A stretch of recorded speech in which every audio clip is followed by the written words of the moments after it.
প্রকৃত প্রেম। ওই রুরু দৈত্যের প্রেমের মতন কলুষিত প্রেম নয়, যা কামনা থেকে জন্ম নিয়েছিল।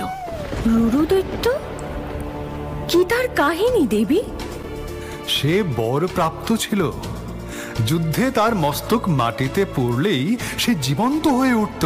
এই রুরুকে শাস্তি দিতেই নবদুর্গার সপ্তম রূপটি আমি প্রকাশ করতে বাধ্য হয়েছিলাম, দেবী কালরাত্রি রূপ।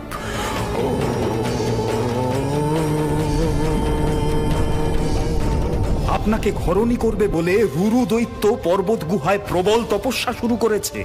দেবী, রুরুর তপস্যার তেজে পর্বতের হিমবাহ গলে পড়ছে। এত বড় স্পর্ধা ওই রুরু দৈত্যর! সে আমার রূপে মুগ্ধ হয়ে আমাকে কামনা করছে। কোন রূপ দেখেছে সে আমার? দেবগণ, আপনারা ভয় পাবেন না। রুরু দৈত্যর নিধন হবে আমার হাতে।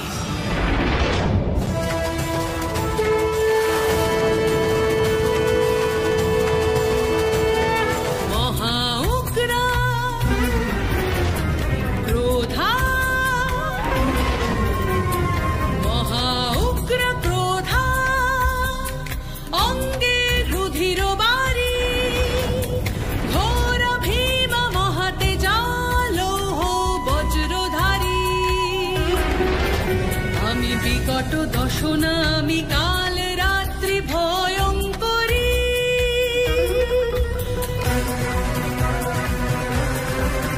কে তুমি? কেন চিনতে পারছিস না আমাকে? দিবারাত্র তো আমারই নাম জপ করছিস। আমি শিব জায়া পার্বতীকে ঘরণী করতে চাই। তাকে দেখে মুগ্ধ হয়েছি আমি। এই কুৎসিত ভয়ঙ্করী রূপ নিয়ে নিজেকে পার্বতী বলছো? চলে যাও, এখানে শোরগোল করো না। শিব জায়া পার্বতীকে কামনা করিস তুই? কামনা বশে তপস্যা করে জগতের ভারসাম্য নষ্ট করিস অসুর। আজ আমি তোকে বধ করব। দেবী, তুমি আমার নাগাল পাবে না। স্বর্গ, মর্ত, পাতাল, এই তিন লোক জুড়ে আমার বিচরণ। তুই ত্রিলোকের যে কোনো কোনায় গিয়ে আত্মগোপন কর না কেন, আমি দেবী কালরাত্রি কালান্তক জমের মতন তোর সামনে উপস্থিত হব। কোথায় পালাবি? পালা!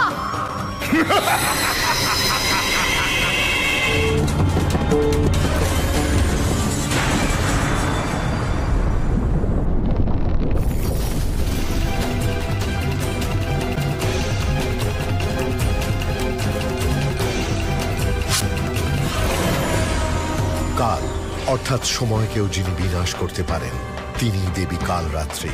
শরীরের বর্ণ ঘন অন্ধকারের মতন কালো। তিনি চতুর্ভুজা, বাহন গর্ধ। তিনি ভয়ঙ্কর দর্শনা, কিন্তু সর্বদাই শুভ ফল প্রদান করেন। তাই তাঁর অপর নাম শুভঙ্করী।